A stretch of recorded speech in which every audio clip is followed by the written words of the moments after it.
Hi everyone, this is post-surgery day 5 video. It's going to be a bit different today. You've go get a first part of the video done by Michelle with her thoughts about post-surgery and how she feels about it, and then I will do my update and what's gone on today and how I'm feeling and everything else. So I'll stop here and let Michelle do her bit, and then I'll come back to you. Okay. Hi everyone, this is Michelle, Tabbetha's wife, reporting back to everyone. Today's day 4 since her surgery, and she's doing really well. And yesterday they took the packing out, and it's very realistic, a bit swollen, but I have to say this doctor has done a good job. What do you girls think of my makeup? I really like that shine. I forgot to put mascara on. Someone shoot me. But anyhow, yeah, no, everything's going well. So, you know, we're sort of coming from my perspective as a partner, wife, of how it has been and that. And it's been very difficult in many facets, and it's not even her surgery. I was sleeping on this sort of thing here, and I've got psoriatic arthritis, and it decided to give me a nasty flare, so I ended up in emergency on morphine, and it's been terrible. But what we did is we decided after day 3 of sheer torture to go to a hotel down the road. So I've been going to a hotel, which has been good because I've been discovering different parts of Bangkok and the side streets and stuff like that, which has been very good. I was here yesterday. I'm here every day, morning, sort of go home, have a snooze, come back, having trouble sleeping because of the pain, but that's okay. Yesterday was the unveiling of Tabbetha's neo-vagina, as they call it. And I have to say, I'm quite impressed by the surgery. The surgeon's done a very good job. And yeah, I'd highly recommend it. I mean, obviously she's swollen, but it's not as bad as I've seen some. And when I say see some, not in real life, like I've seen on videos and that. I'm quite impressed. It's sort of motivating me now towards my own procedure, but obviously I have to have a vulvoplasty because of the cancer. Which really, you know, when you think about it, it's not a huge big deal now. I've got used to the idea, but I'm actually a straight woman. I know I'm with a woman, blah, blah, blah, so maybe I'm more pansexual, but I love men. So, you know, I always imagined what it would be like to have intercourse with a man, but, you know, I very much love my wife, and she's enough for me.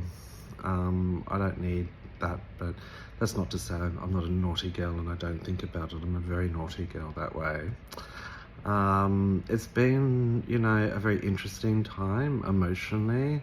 It's very hard though, because I was in so much pain. It was virtually IV morphine time. It was so bad, and it's, you know, I'm recovering now, so, you know, my mood's brightened up. I'm sort of the happy-go-lucky one that always smiles and jokes around. So, yeah, I'm very happy, really happy for Tabbetha. And, you know, I saw some transphobic stuff on the internet. It was Facebook, and it wasn't towards me as such, but it was in this group about trans people, or that boxer woman who's actually a biological woman that people are calling a man and all this. And silly me started reading the comments, and I got really down about it. And because I've had my doubts on and off about being trans, and I am trans, but you know, it's not an easy journey always. So I put up on a group, a support group, the UK trans support group, you know, how do people cope with this sort of thing? And it's the same sort of answer that I've always said to Tabbetha, is these people are bored people that do not have a life, who, you know, bully people behind their screen and their computer. They couldn't do it face to face. And I found that when I was a young gay man, you know, people would yell out faggot, poofta, whatever, out the window. Oh, but boy, if you could come up close, they'd run. They were chicken.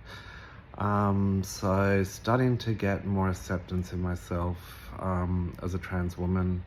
I'm sure, look, most people, well, most trans women I've met or spoken to or seen on the internet have had their times of feeling discouraged, or, should I do this?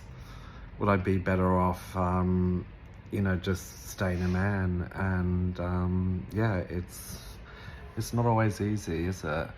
But I do, I've had to reflect on myself with this whole process, and well, I haven't had to, but I'm a reflecting type, and I love my makeup, I love my clothes, I love my shoes. I get told I behave, my mannerisms, everything are very female, and I feel they are too. I don't feel I'm particularly pretty, but everywhere I go, people stop me and go, "Oh, you're so beautiful." And then I think, is it because I'm trans you're saying that? Is that what it is? I think that's what it is. But no, it's not. I think I'm attractive, but, obviously it takes time to transition. And, I think it's a year and 10 months since I started transitioning, about a year and a half of hormones. And I'm very lucky. For me, these are my natural boobs. They're natural, and they're big C cup. Now, I want them to be fuller and to be a proper C cup, so that when you put your hand in there, there's no space. I remember when I had my B cup bra and there was all this space, and let me lift my boob out there. I remember feeling, and then eventually there was no space, and, maybe I had prostate cancer. Maybe that's prevented me from vulvoplasty, but it hasn't prevented me from growing a decent pair of knockers. So I'm very pleased with that. And yeah, I think that's probably enough for me today. But I will, help out Tabbetha with videos and have discussions, because I'm very proud of her for that. She really wants to educate people, help fellow trans people out, and guide people in this process. Next year, I'm going to be studying psychology, and I'm going to be doing clinical psychology and basically honours. And I think what I'd like to do is really focus on gender, particularly transgender women.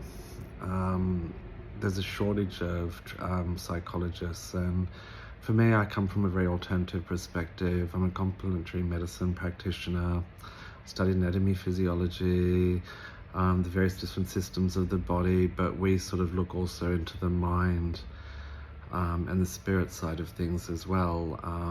So, I think that'd be a really good idea, and we need more people. And the fees nowadays are just extortionate, like $350 an hour in Australia is a lot of money. And you can get what's called a mental health plan and get part of that back, but you're still minus a couple of $100, which is a lot for people.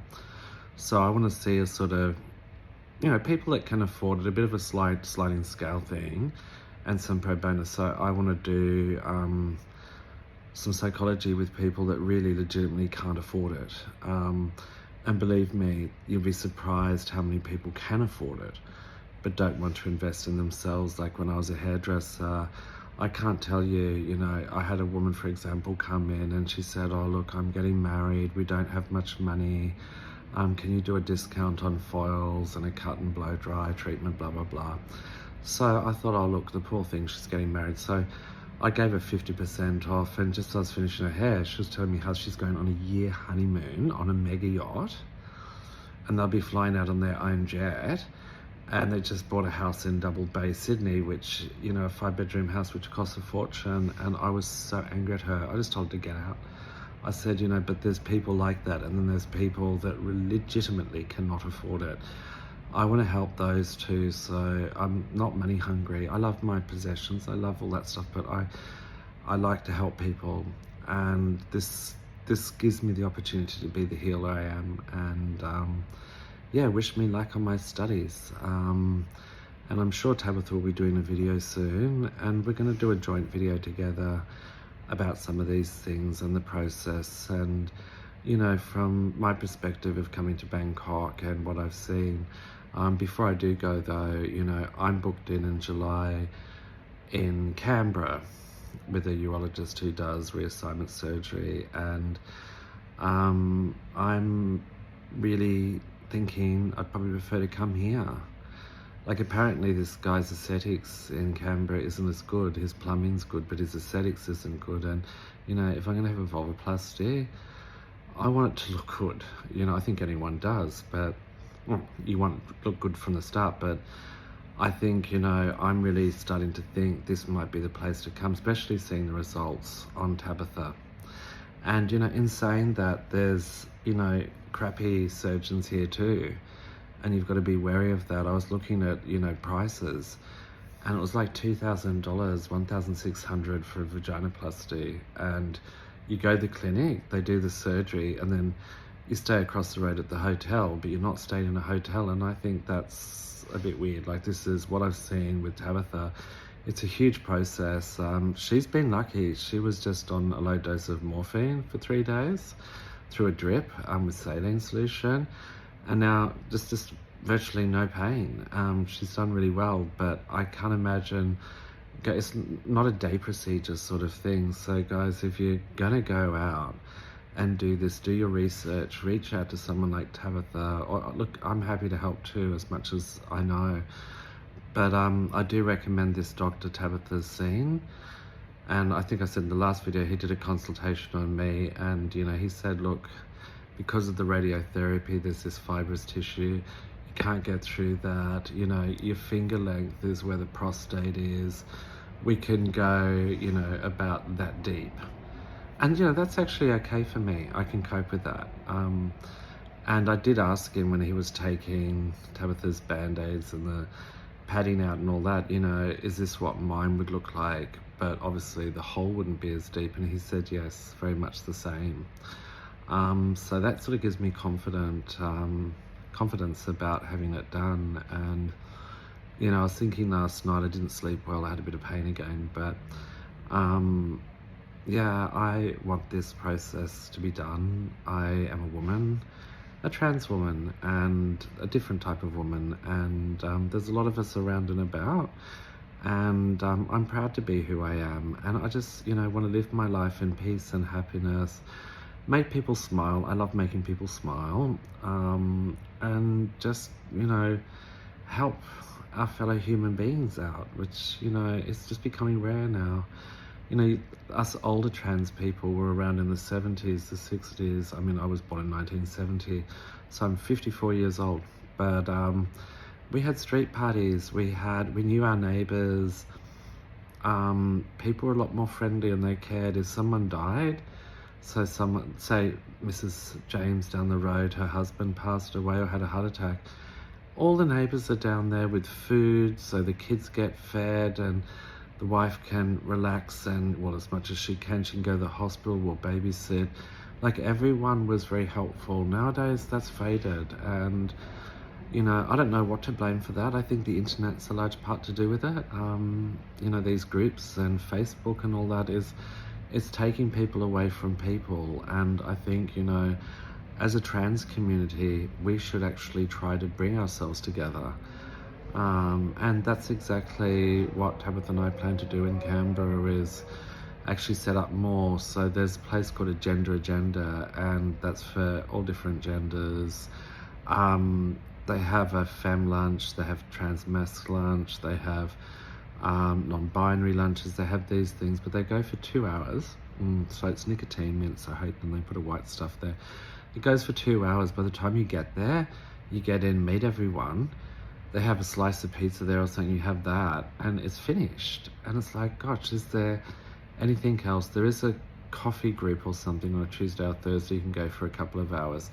They're very activist based, and apparently, this is what Tabbetha told me, and they're fighting for our cause, or to get the government to pay something towards our procedures and stuff like that, because in Australia we don't get that. We don't get anything really. I mean, if you've got what's called a pension card or a healthcare card, you get your hormones cheaper for £3.40 or something a script, but besides that, there's nothing. And, you know, I look at the UK and I'd say how lucky they are in the UK, or in Italy. In Italy, they pay for transgender people to come here to Thailand to have this surgery. In the UK, obviously you've got to go to a gender clinic and the waiting lists are astronomical. And I was going to live in Scotland with Tabbetha initially. I saw Dr. Ramsden, he was my doctor, and he actually said that,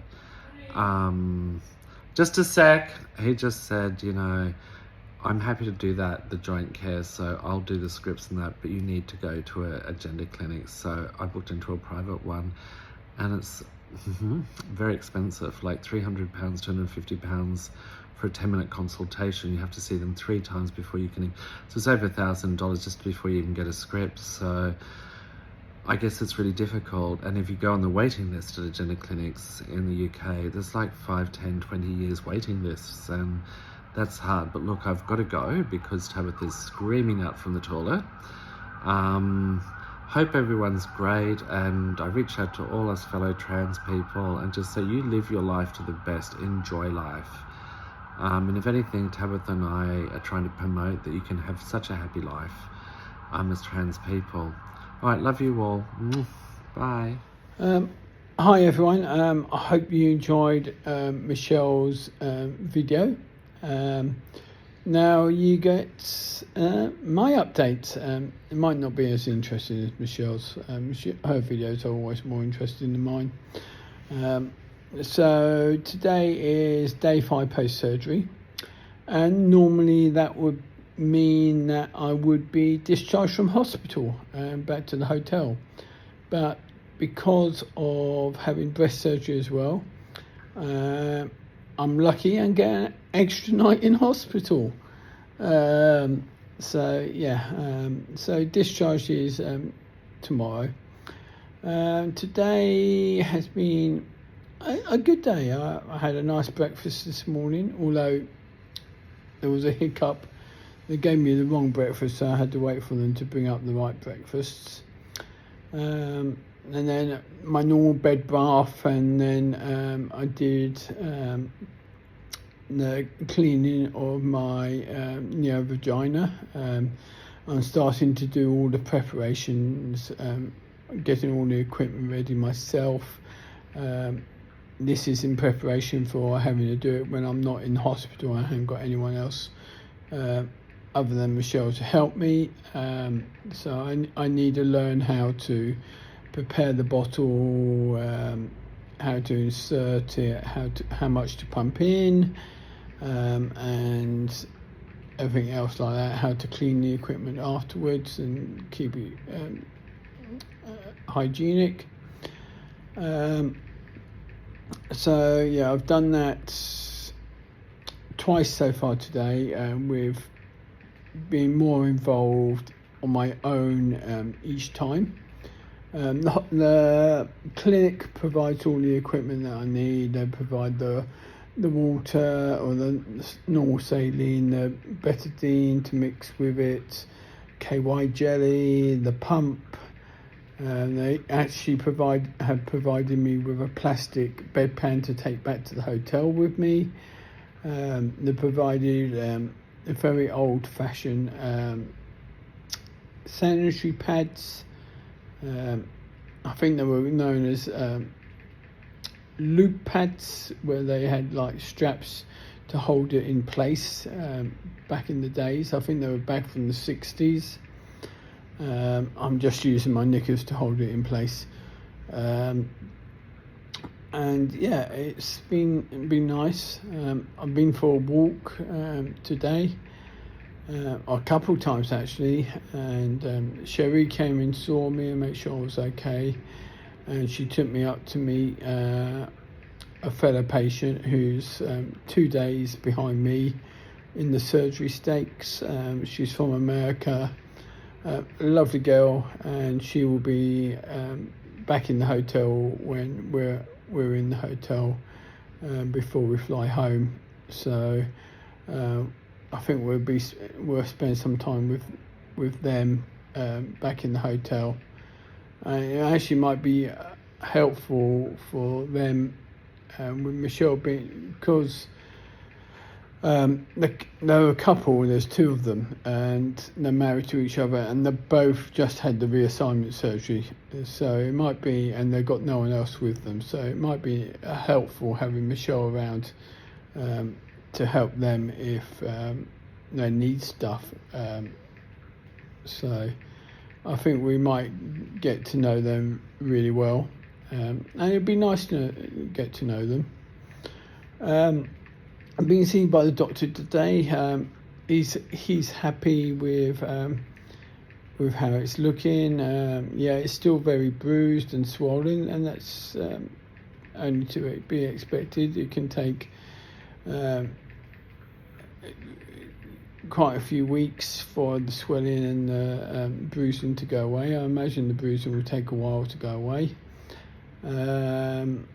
He's happy for me to be discharged tomorrow afternoon.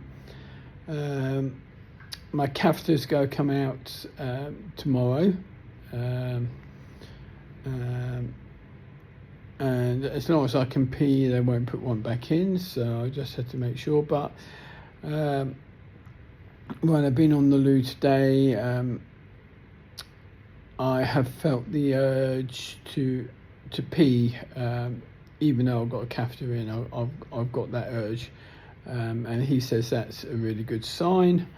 So fingers crossed everything goes according to plan that way. The food's been okay today. Lunch, they're very keen on having mayonnaise as a spread rather than butter or margarine over here. And I'm not keen on mayonnaise, so lunch was ham and cheese sandwich with mayonnaise as a spread. I don't like mayonnaise, to be honest. Tonight's dinner was lovely. I had beef tenderloin with gravy and potatoes. I had a roll, and I had some nice papaya juice. So it's nice, and tomorrow morning I am having a English breakfast if they get it right. So fingers crossed they get it all right, and I'll have a nice breakfast tomorrow. Get freshened up, do my cleansing, and then get discharged back to the hotel tomorrow afternoon, and have a nice, comfy, or more comfortable bed to sleep in tomorrow night. Again, the hotel bed isn't as soft as we would like, but it's a lot softer than the hospital beds. So it'd be nice to relax a bit and get some fresh air out on the balcony, and get some sun, do some gentle walking around the hotel, maybe even some sunbathing down by the pool. I'm not allowed to go swimming, so I did my swimming before the surgery, and it was nice to see Michelle having a swim with me.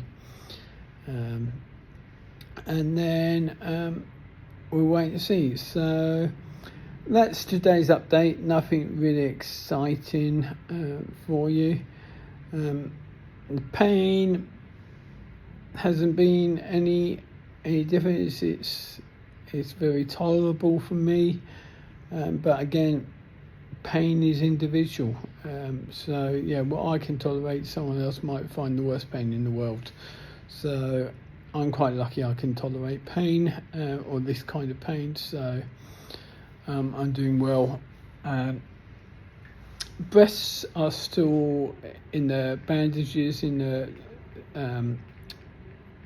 surgical bra, and they've got wrappings on top of that. They're due to come off on Thursday, so I get to see my new, as my friend Lisa has called them, my new knockers on Thursday, and see how they look and how they feel, and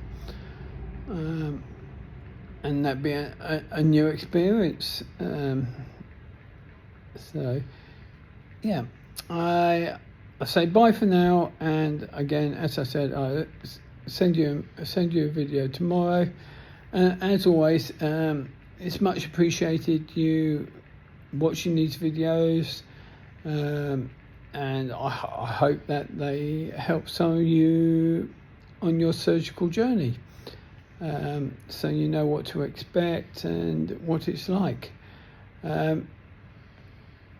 Feel free to leave a comment or a message, and I will reply to them and answer any questions you have. Take care. See you tomorrow night. Love you all.